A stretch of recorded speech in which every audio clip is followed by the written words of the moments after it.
Why is Her Majesty Swarm worth your time?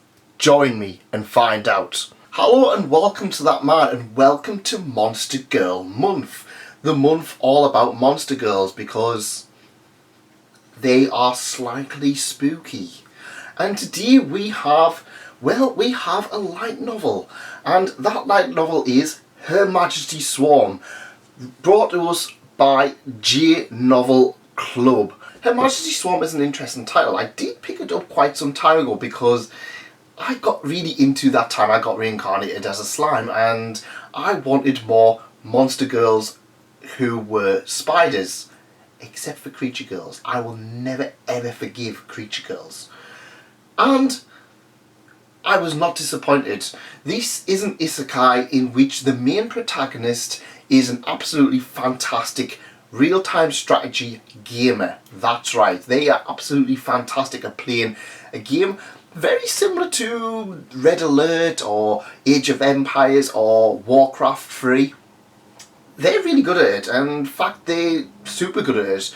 They use the Arachne, a type of unit that can just rush enemy camps very early on in the game. In fact, if you can get enough stuff, you can just rush them and win the game rather easily.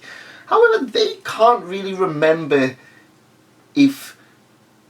how they did it. They can't remember they can't even remember the name of the title. That is until one day they wake up reborn in another world. That's right, a real-time strategy world, and there's a load of spiders around them.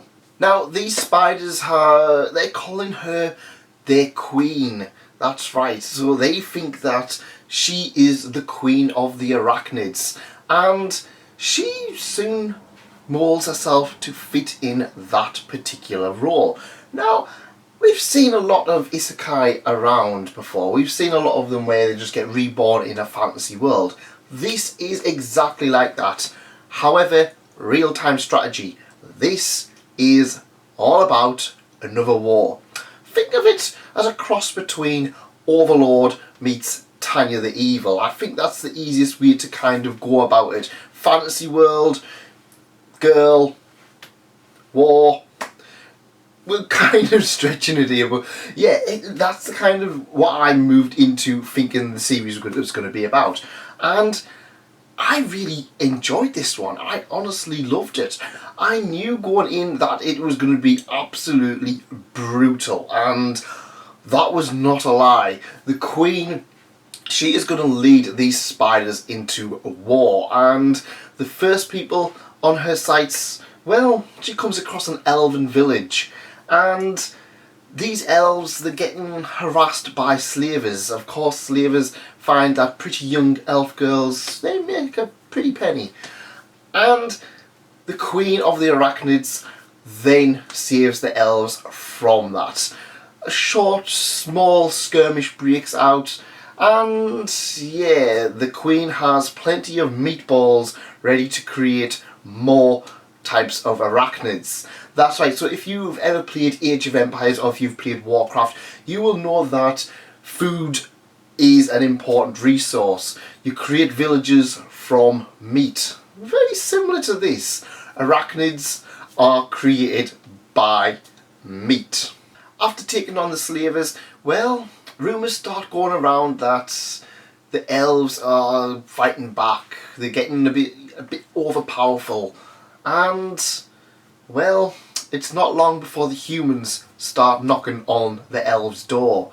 They send out a small army, and yeah, well, it's time for the Queen of the Arachnids and her loyal minions to start fighting back. That's right, so we are getting essentially a real-time strategy isekai, and while isekai as a genre is something that we've seen time and time again, I honestly felt there was enough unique premise in this one to keep me going. In fact, I read most of the story in one day and I couldn't put it down. It's been a while since I've actually had a new series just stand out so well for me, to the point that I was just like, I need to read more of this. I really need to read more of this because it is really good. So I am definitely going to recommend you guys check it out. It is absolutely brutal. The Queen of the Spiders is going to take everything by force, and while we have seen other series like Tanya and Overlord have this whole conquering aura around them, I feel like Her Majesty Swarm is, I don't know, it feels a little bit more brutal.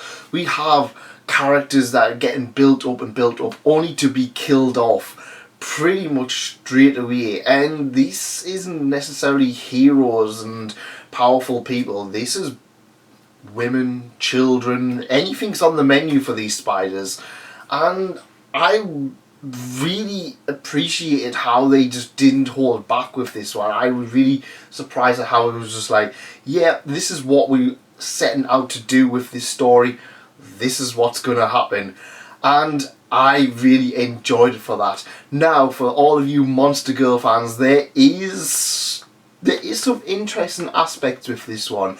With it being arachnids, it doesn't really have this whole humanoid arachnid thing until the knight comes in. That's right, the Queen of the Arachnids has a knight who is essentially a Monster Girl, human, spider hybrid with armour on, that's right. And there's some interesting things that's going to happen with the elves that happen later on, which are going to be a huge thing for Monster Girl fans. Now, I'm not going to say this is the Monster Girl series that you want if you want an ecchi Monster Girl series. Absolutely not.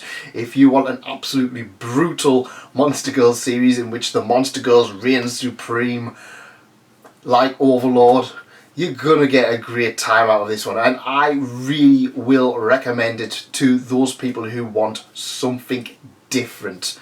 But that's just my opinion. Go check it out on G Novel Club. Let me know what you guys think of it in the comments, and if you want something a little bit more similar, go check out some of these videos around here. Remember to like, subscribe, and I will see you on the next video. See you later.